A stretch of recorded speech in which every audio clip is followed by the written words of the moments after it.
everybody, this is Carlos, the Texas Squeegee, and I'm back.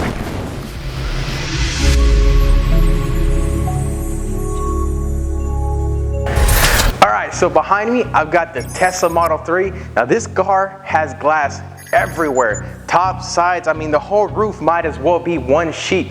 Now a chubby guy like me, after 2 cars sitting in the car, you might as well call me crispy bacon because it gets so hot in there. Now, what we're going to do to solve this problem is we're going to be putting ceramic tint on the car, which is because that's what's going to keep out the heat the best. However, the purpose of this video is to show you guys how the best tint shop is going to handle tinting one of the most difficult cars that is giving so many shops trouble in the market. So stay tuned because you're about to see a Texas Tint Masters production. All right, so one of the first things that I'm going to do before is I'm going to test the performance before it has any ceramic tint and then come back after and see how much difference it makes. So I'm going to take out my handy dandy heat lamp along with my dandy handy meter.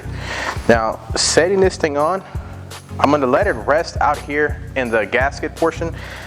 So it's going to rest right there, and then so once I get a position, so I'm going to put that meter on there, and right now it's reading about upper 300s.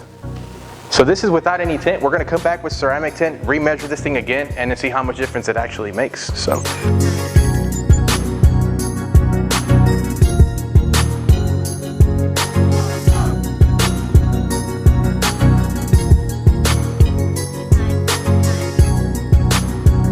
alright, so one of the most important things before starting a car, especially with this one because of the sensitive electronics and the fact that it's so technologically advanced, is the preparation before.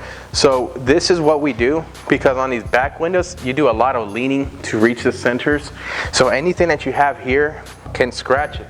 But by having this, it gets rid of that from possibly happening. Now this right here, this is to protect like the switches and stuff that you have here, especially on this driver's side, because this driver's side has a lot of other switches that controls like the rest of the windows. So it's important to keep that dry.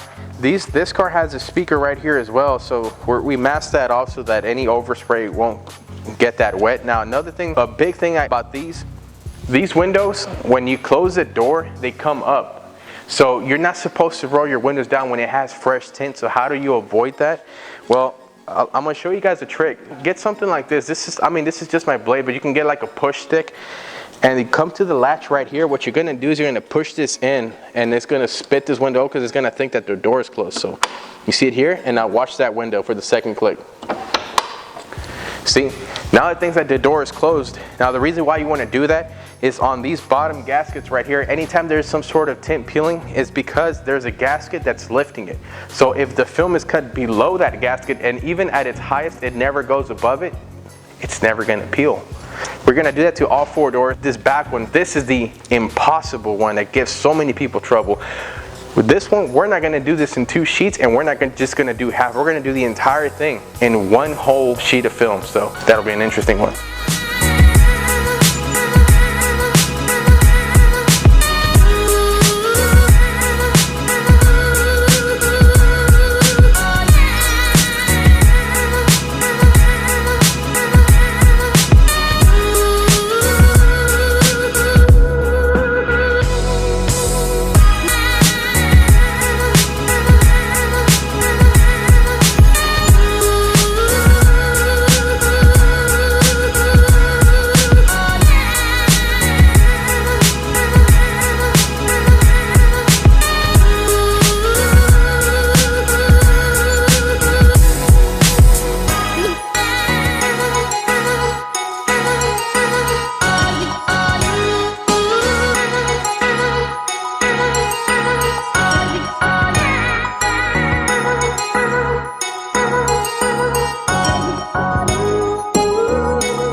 so now the whole thing has been shrunk. As you saw, look, the window goes from here all the way up to here. So this is the biggest glass that I think is just about on any civilian car. What people struggle with a lot is because the bubbles or the finger bubbles that you have to shrink end up being maybe about like a foot, maybe a little less than a foot, which is a whole lot of film to shrink. That's what gives the trouble. Like, I've been doing this for a long time, and even I had I mean, it wasn't too bad actually, but you know, it did take some patience. So one of the ways that I'm going to prep for this bottom piece right here is using these microfiber ropes called from Soak Shield, and that's going to prevent all the water that's running from here down to the side from getting into any possible electronics back here.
So now that this one is done, I'm going to show you guys the secret weapon to how we keep everything protected and dry down here. So this is that soak shield that rope I was telling you about.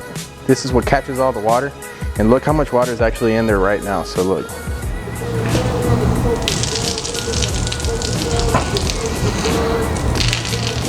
Now all this water came because of such a big back glass. When you squeegee it, the water has to go somewhere, so you don't want it to go into places where it could damage stuff.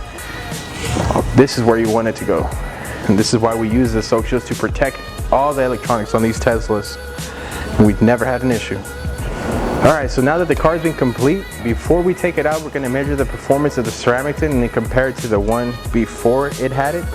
So I'm going to put that line right there where it sits, and then this is the meter, and you see now we're in the double digits.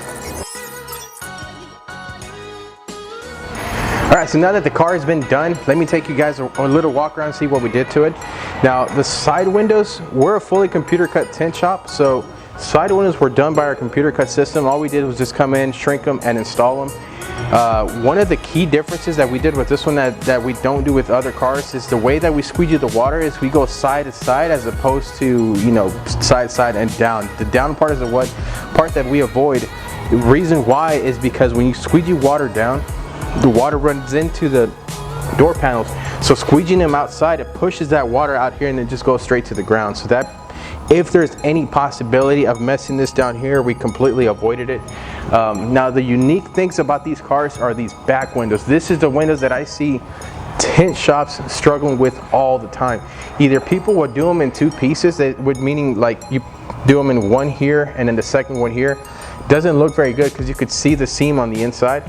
Or I've seen the worst one is when people just do from here down and they leave this part untinted. You could see it from the inside. It just doesn't look very good.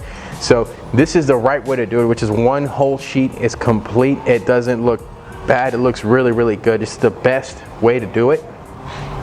And one key thing as well, if you guys notice right here, see how there's absolutely no moisture? And how is that? If the water ran down here, how come we don't have any moisture there? And now you guys know it's a soak shield rope that prevents that from happening. That's how we do windshields as well.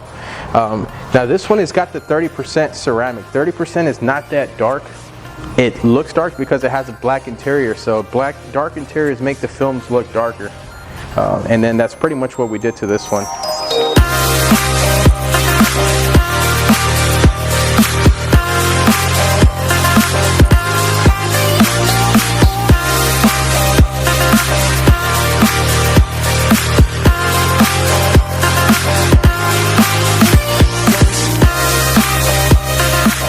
Alright, so now you just seen what it's like to see the best tint shop do the best job with the best tint on the Tesla Model 3. Now if you have one, or if you have a car that you want us to do, visit us at our website at texastintmasters.com. Subscribe to this channel to see the best tinting videos from the best tint channel on YouTube. This is Carlos at Texas Squeegee signing off, and I'll see you on the next one.